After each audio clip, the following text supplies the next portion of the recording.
Olá, segundo ano. Continuando o assunto, né? Nós vimos na última aula as dispersões, que eram as antigas misturas homogênea e heterogênea, não foi isso? E que agora no segundo ano, essas misturas homogênea e heterogênea serão chamadas de solução verdadeira, solução coloidal e suspensão. Nós vimos também como diferenciar a solução verdadeira da solução coloidal e da suspensão, através de quem? Do tamanho das partículas do disperso. Então, só recapitulando a última aula, quando o disperso apresenta um tamanho entre 0 a 1 nanômetro, nós dizemos que é uma solução verdadeira. De 1 a 100 nanômetros, uma solução coloidal, e acima de 100 nanômetros, uma suspensão. Se a medida for em angstroms, fica como? De 0 a 10 angstrom, significa que é uma solução verdadeira. De 10 a 1000 angstrom, uma solução coloidal, e acima de 1000 angstrom, uma suspensão. Então, de acordo com o tamanho das partículas do disperso, nós vimos as características dos tipos de dispersões. Não foi isso? Se era visível, se não era visível, se ficava retido, se não ficava retido, se sedimentava, se não sedimentava. E nós vimos que, se eu for analisar solução verdadeira, solução coloidal e suspensão, a mais complicadinha é a solução verdadeira, porque eu não consigo visualizar, eu não consigo filtrar, eu não consigo sedimentar. Então, nós vamos, a partir de agora, estimar tudo o que acontece na solução verdadeira através de análise de tabela, fazer cálculos, certo? Então, a partir de hoje, nós vamos entrar no capítulo 4 do livro de vocês, que é o estudo das soluções. Então, vamos começar. A primeira coisa que eu quero que vocês saibam de uma solução, que ela é formada por um soluto e um solvente. Nós não vamos mais chamar agora de disperso e de dispersante ou dispergente. Nós vamos chamar de soluto e solvente. Mas, primeiramente, antes de tudo, vamos ao conceito. O que é uma solução? Solução é a mistura de duas ou mais substâncias que no final vai apresentar apenas um único aspecto. É o que nós chamávamos antes de mistura homogênea. Então, a mistura homogênea irá se transformar em solução agora. Então, o conceito de solução é a mistura de duas ou mais substâncias que, no final, vão apresentar apenas um único aspecto. Um dos exemplos que a gente vê, por exemplo, é água e sal. A gente sabe que o sal, na quantidade certa, quando a gente coloca na água, ele irá se solubilizar e no final eu não consigo ver onde é que está o sal ali dentro da água. Então, isso significa dizer que eu fiz uma mistura homogênea, tá bom? Então, nessa solução, então vamos lá. Nessa solução, aqui, eu coloquei a água e adicionei o cloreto de sódio, NaCl. Vamos analisar o seguinte: nós não vamos mais chamar o cloreto de sódio de disperso. Se eu estou estudando soluções sozinha, ao invés de dispersões, somente soluções, eu vou chamar a substância em menor quantidade de soluto. Então, nesse caso, o sal será o soluto. E a substância em maior quantidade será o solvente. Novamente, a substância em menor quantidade será o soluto e a substância em maior quantidade será o solvente, certo? Nós vamos entrar agora nos tipos de soluções que existem. Então, deixa eu colocar aqui. Tipos de soluções. Deixa eu dividir o quadro.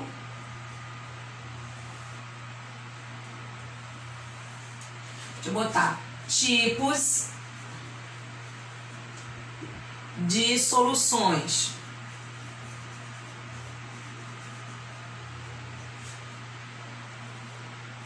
Então, as soluções, elas serão soluções sólidas, soluções líquidas ou soluções gasosas. Então, o que é uma solução sólida? É aonde todos os componentes da minha mistura são sólidos, ou seja, eu vou fundir esses sólidos para que eles formem apenas um único objeto ou alguma coisa que apresente apenas um único aspecto. Por exemplo, quando eu vou fabricar uma moeda, quando eu fabrico uma moeda que eu junto ali os meus metais, você que está aí, se for analisar, vai conseguir me dizer que metais estão presentes ali? Não. Se eu for a um dentista, mando fazer uma obturação de amálgama. Amálgama são aquelas obturações escuras que ficam nos dentes. Você sabe me dizer que metais estão presentes ali? Você não sabe. No ouro 18 quilates, que foi aquele exemplo que eu coloquei na primeira aula para vocês, que era uma mistura de 3 metais. Você consegue me dizer que metais estão presentes ali? Não, porque quando eu misturo esses metais, eles formam apenas um único aspecto. Então, são as chamadas soluções sólidas. Então, soluções sólidas.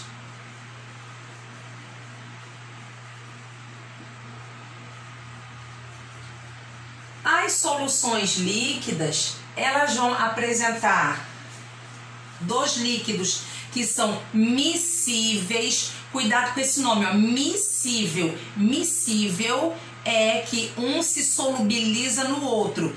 Immiscível é que um não se solubiliza no outro. Por exemplo, água e óleo se misturam, mas são líquidos immiscíveis, ou seja, um não se solubiliza no outro.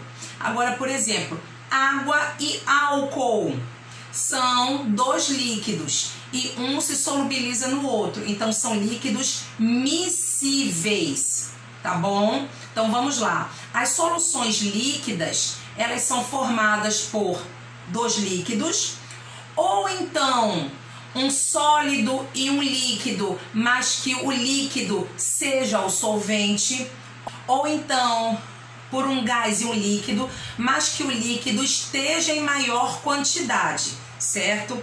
Por exemplo, vamos lá, nas soluções líquidas, deixa eu botar aqui, soluções líquidas.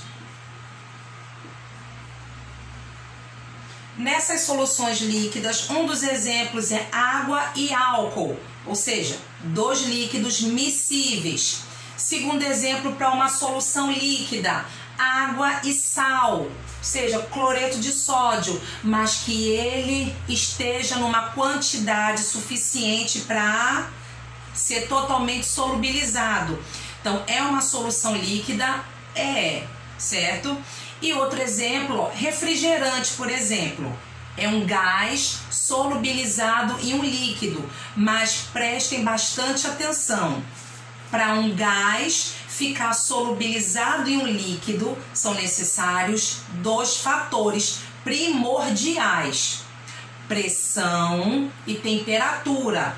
Novamente, para um gás formar uma solução com um líquido, ou seja, para ele se solubilizar no líquido, é necessário 2 fatores: a pressão e a temperatura. O que eu preciso fazer para um gás se solubilizar? Eu preciso aumentar a pressão na solução e diminuir a temperatura. Então, um gás só irá se solubilizar em um líquido se eu aumentar a pressão sobre o sistema e diminuir a temperatura. Um exemplo clássico disso é um refrigerante.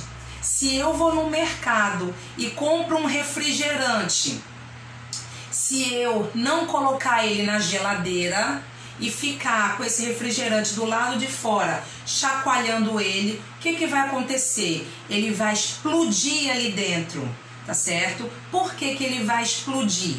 Primeiro, porque eu não estou abaixando a temperatura, porque quando eu abaixo a temperatura, eu diminuo a energia cinética das minhas moléculas. Aí vem, o que é energia cinética? É a energia do movimento. Quanto mais baixa a temperatura, menor é a energia cinética, tá certo? E quando eu aumento a pressão em cima de um gás, ele se torna líquido e, consequentemente, ele vai se solubilizar no líquido. Então, novamente, para um gás ser solúvel em um líquido, é necessário que eu aumente a pressão e abaixe a temperatura. Então, aqui, olha, observação. Não vou escrever tudo isso para vocês, porque essas informações estão no livro de vocês, certo? Então, não adianta eu ficar escrevendo um monte de coisa e vocês só perdendo tempo em escrever. Então, eu sempre vou para a parte do exemplo logo com vocês, tá bom? Então, observação. Um gás dissolvido em líquido. O que eu preciso fazer para um gás estar dissolvido em um líquido? Deixa eu botar aqui. Então, eu preciso a pressão. Eu preciso fazer o que com ela? Aumentar. E a temperatura, eu preciso fazer com ela o que? Diminuir, tá bom? E existe também as soluções gasosas. Soluções gasosas. O que são as soluções gasosas? São as soluções formadas pela mistura de gases. Por exemplo, o ar atmosférico, ele é uma solução gasosa, certo? Aonde o solvente, nesse caso, será o nitrogênio, que é aquele que está em maior quantidade, e o oxigênio e os outros gases serão o soluto, ok? Vamos para o próximo tópico.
nós tínhamos falado na solução de água e sal, e eu disse a vocês que a quantidade de sal que eu estaria colocando era uma quantidade suficiente para se solubilizar na água. Mas vocês já repararam que muitas vezes a gente adiciona sal na água, mexe, quando olha para o fundo do recipiente ou para o fundo do copo, ainda fica sal lá e a gente continua mexendo e não consegue solubilizar de jeito nenhum. A gente mexe. Ah, menino, você não mexeu direito isso daí. Não é isso, certo? O que vai acontecer? Vamos explicar agora em termos químicos.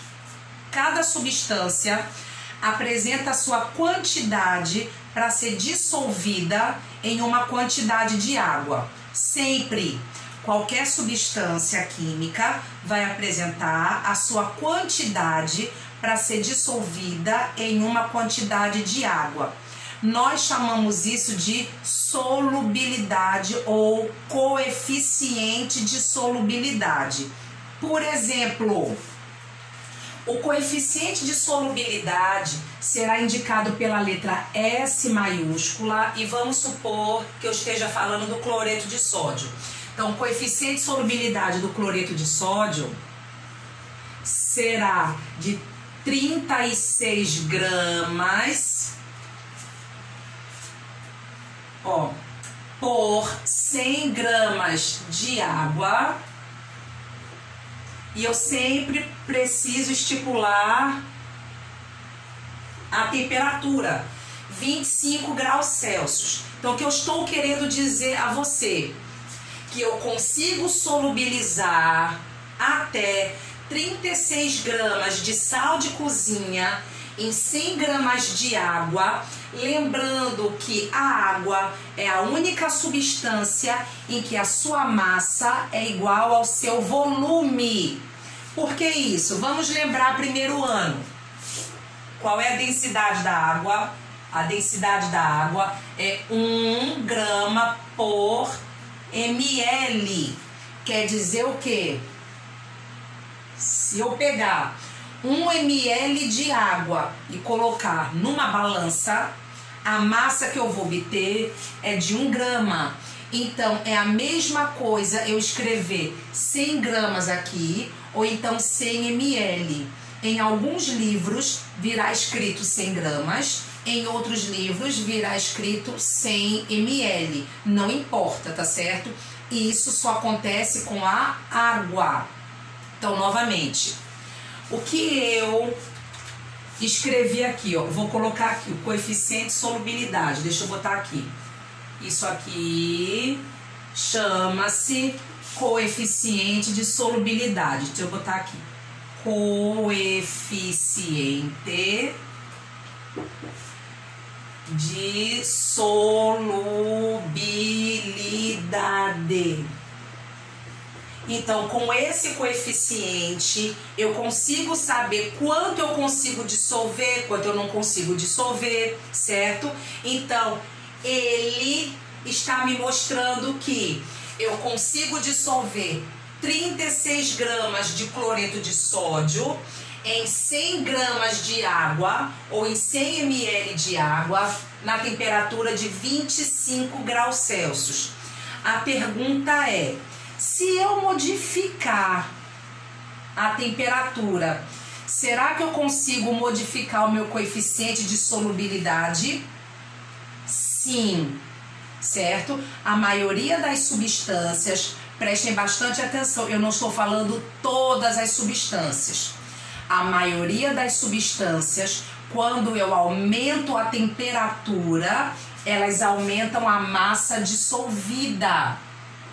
A maioria das substâncias, quando eu aumento a temperatura, eu consigo aumentar a massa dissolvida. A minoria é que acontece o contrário. Quando eu aumento a temperatura, a solubilidade diminui, certo? Mas isso é a minoria. A maioria acontece isso.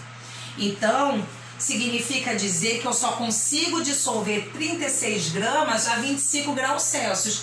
Então, o cloreto de sódio irá apresentar outros coeficientes de solubilidade? Vai.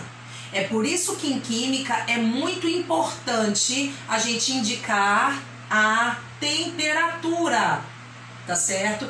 Qualquer sistema formado é necessário ser indicado a temperatura que ele está ocorrendo. Então, por exemplo, aqui foi a 25 graus. O mesmo sal,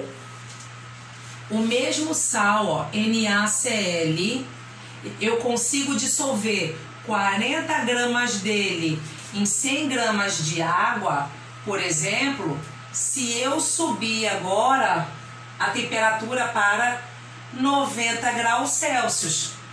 Então, não variou muita coisa, mas aumentou a massa. Então, eu aumentei a temperatura, eu aumentei a massa. Aí a pergunta agora que eu faço é: e será que as outras substâncias, que quando eu aumento a temperatura, elas aumentam a massa, será que aumentam só um pouquinho? Não. Existem substâncias que aumentam muito a massa e existem substâncias que aumentam um pouquinho, como é o caso do cloreto de sódio. Nós vamos ver isso mais pra frente. As substâncias que aumentam muito e as substâncias que aumentam pouco. Nós vamos entrar agora na classificação das soluções, de acordo com a quantidade de soluto que a gente adiciona. Então, nós vamos ao primeiro tipo, certo? Vamos aos exemplos logo. Primeiro caso, ó, vamos supor que eu esteja a 25 graus Celsius, certo? Ó, 25 graus Celsius e eu faço uma solução com a seguinte quantidade, ó. Prestem bastante atenção agora. Eu vou colocar aqui 100 ml de água. Lembrando que 100 ml é a mesma coisa que 100 gramas. E vou adicionar aqui 24 gramas de cloreto de sódio. A pergunta que eu faço é: eu consigo solubilizar os 24 gramas de cloreto de sódio em 100 ml de água a 25 graus Celsius? Sim. Por quê? Porque eu sei que o meu coeficiente de solubilidade diz que a 25 graus eu consigo solubilizar até quanto? 36 gramas. Então, a massa que eu estou adicionando aqui é uma massa inferior à massa estipulada por quem? Pelo coeficiente de solubilidade. Então, quando a massa do meu soluto, que é adicionada, é menor do que a massa indicada pelo coeficiente de solubilidade, nós dizemos que a solução é insaturada. Novamente, o que é uma solução insaturada? É quando a massa de soluto que foi adicionada é menor do que a massa do coeficiente de solubilidade a uma dada temperatura. Então, aqui, a minha solução é uma solução insaturada.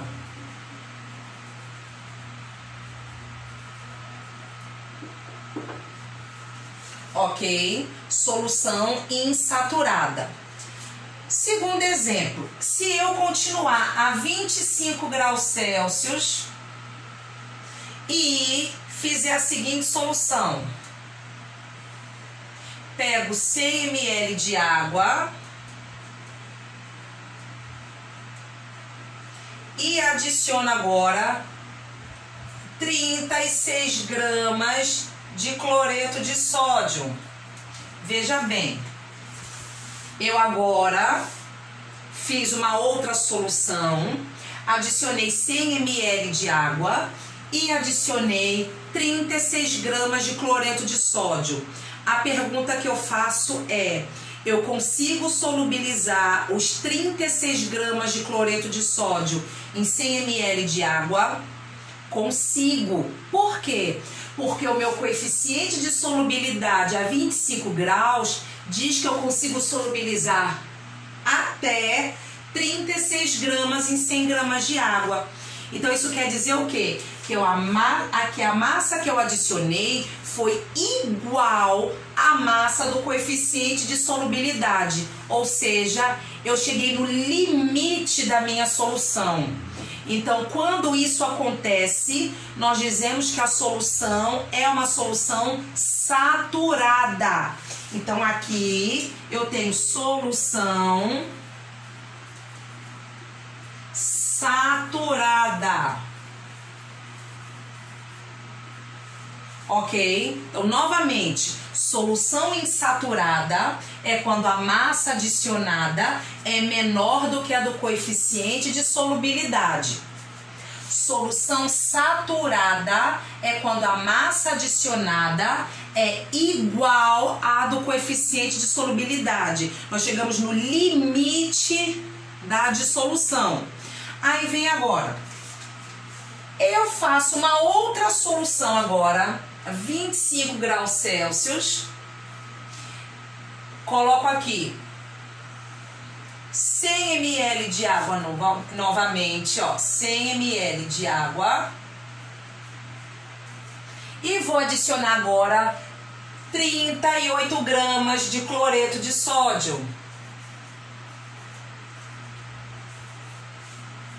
A pergunta é: eu consigo dissolver os 38 gramas de cloreto de sódio nos 100 ml de água?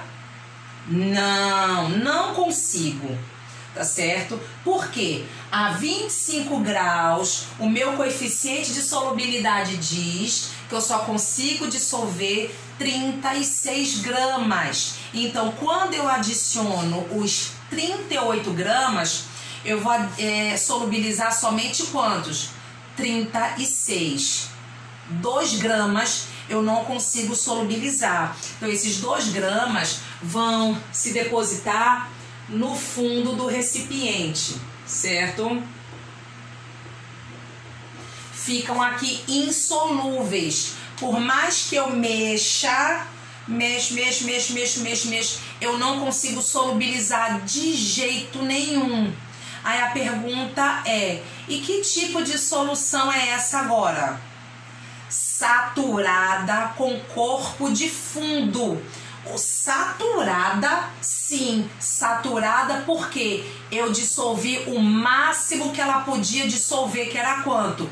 36 gramas. Eu cheguei no máximo dela, 36. E 2 gramas eu não consegui dissolver. Esses 2 gramas eu vou chamar de corpo de fundo. Há livros que chamam também de corpo de chão. Então, é a mesma coisa, corpo de fundo e corpo de chão. Então, essa solução aonde a massa adicionada é superior à massa, né, que é estipulada pelo coeficiente de solubilidade, ela é chamada de solução saturada com corpo de fundo. Neste caso que eu coloquei, qual é a massa de corpo de fundo? 2 gramas. Deixa eu colocar aqui. Essa aqui, solução saturada.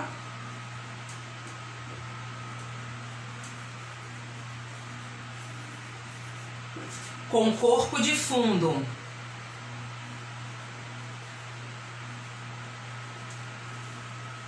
Aí, quanto de corpo de fundo nesse caso?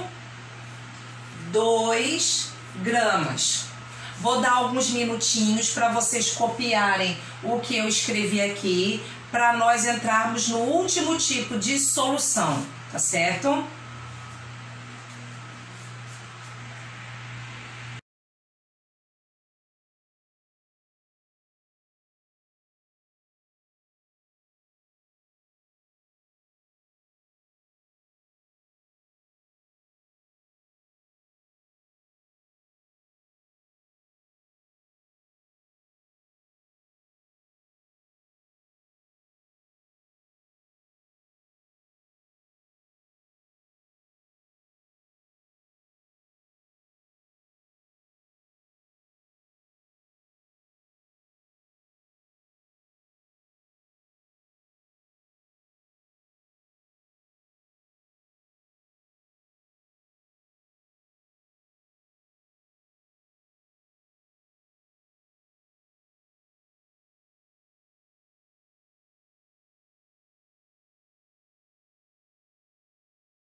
Agora, e se eu quiser acabar com o meu corpo de fundo, que eu acabei de fazer uma solução saturada com corpo de fundo, o que eu vou fazer?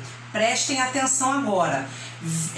Nos outros exemplos, vocês viram que eu não mexi na temperatura. Na solução insaturada, eu não mexo na temperatura. Na solução saturada e na solução saturada com corpo de fundo, eu não mexo na temperatura. Vamos lá.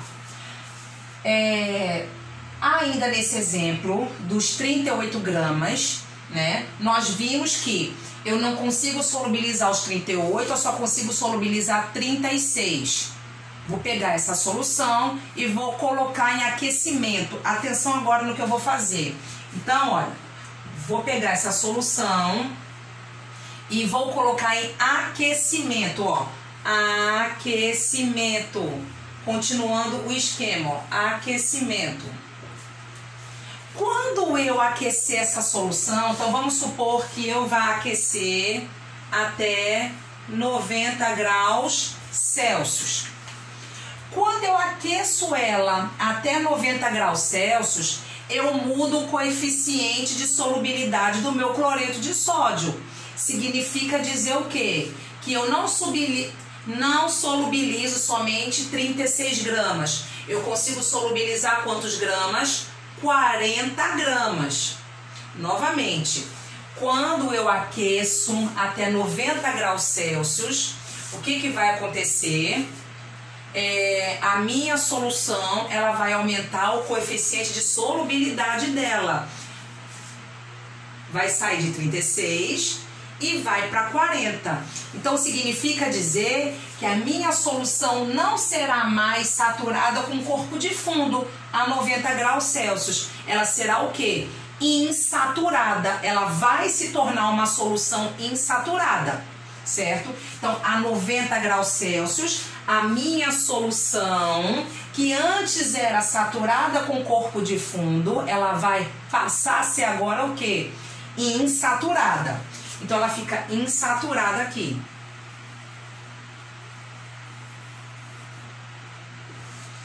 Certo? Mas o que vai acontecer? Eu não vou aquecer a minha solução para o resto da vida a 90 graus Celsius. Não vou ficar lá aquecendo e tal. Não. Vai chegar um momento que eu vou tirar a minha solução do aquecimento. Prestem atenção agora. Então, essa minha solução aqui que eu tiro do aquecimento, então, ela inicialmente, ela estava, aqui temperatura agora, 90 graus.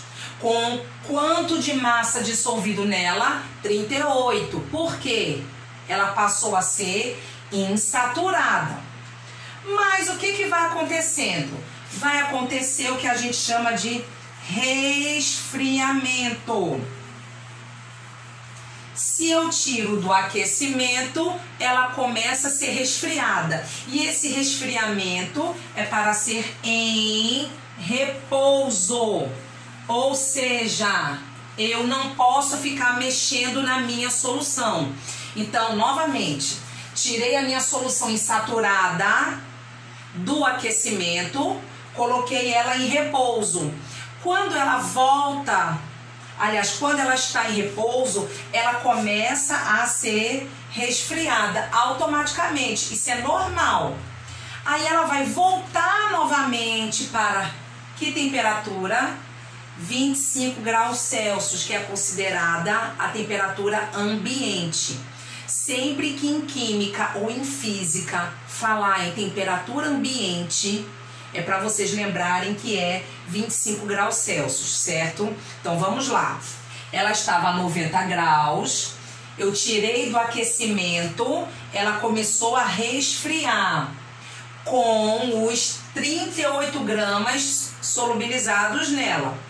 Ela está lá em repouso, então vai chegar um momento que ela vai para que temperatura novamente?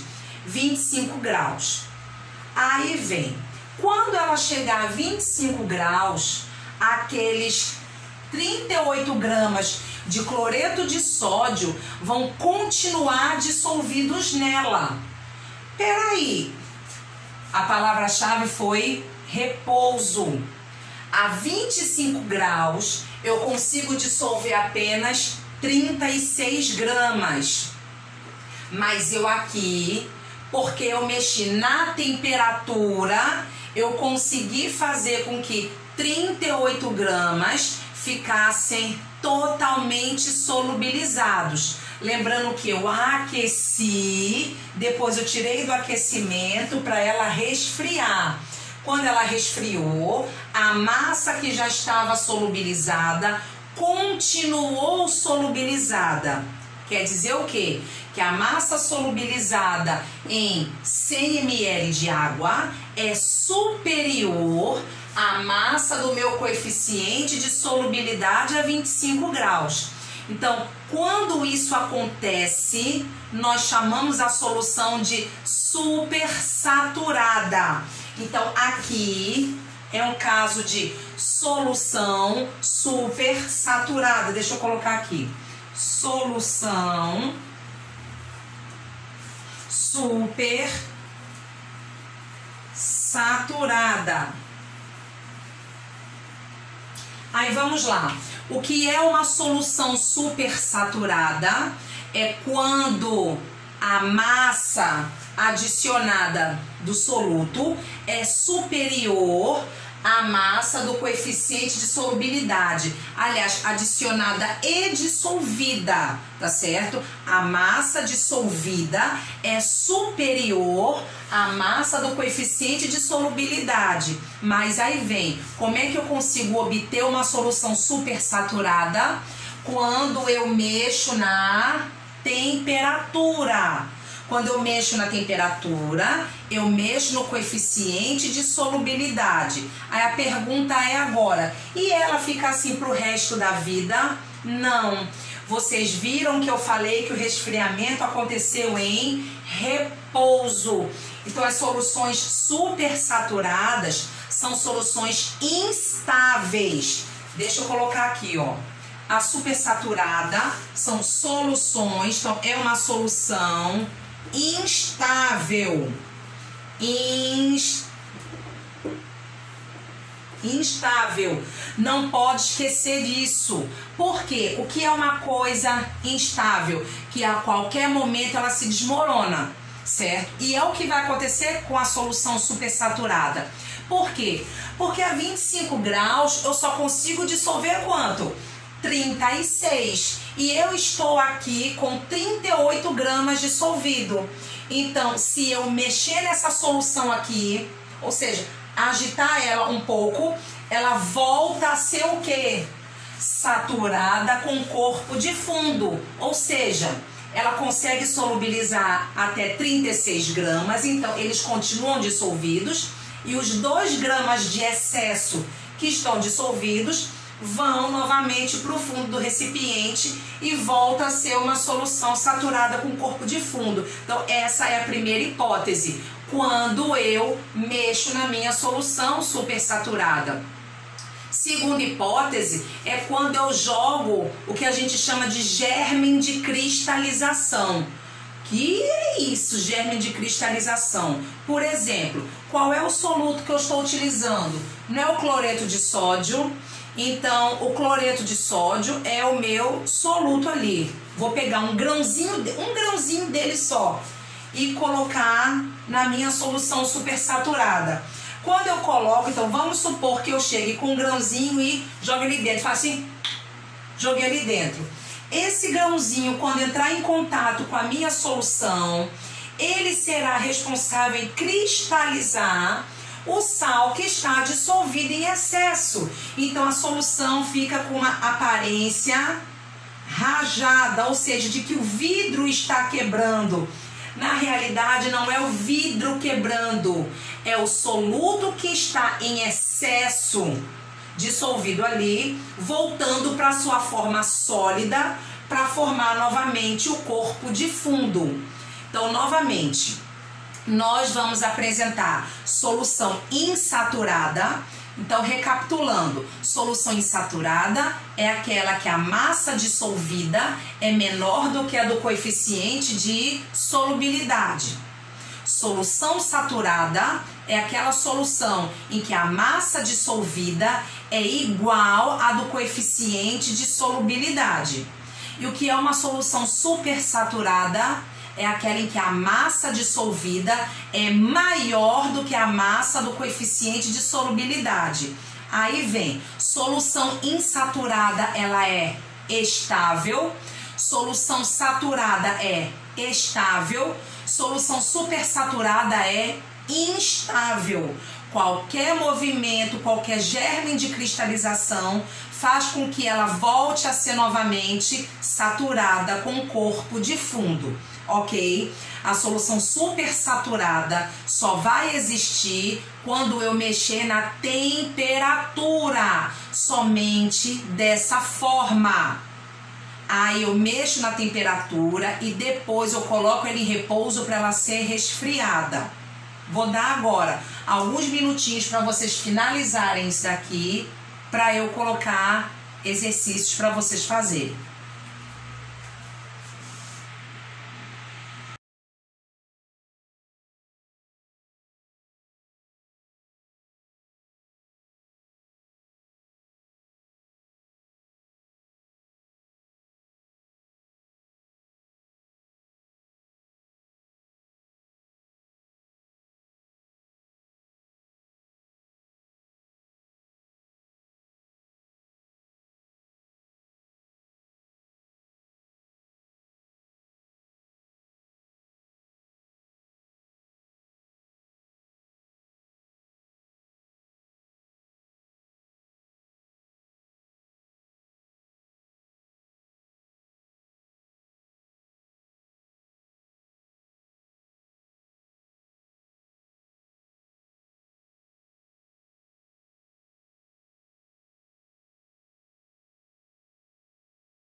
Então, como eu disse para vocês, eu vou agora colocar os exercícios digitados para vocês. Não são muitos, mas antes de colocar esses exercícios e finalizar a aula, eu vou colocar agora um videozinho sobre a solução supersaturada, só para vocês verem como é que ela se comporta, tá bom?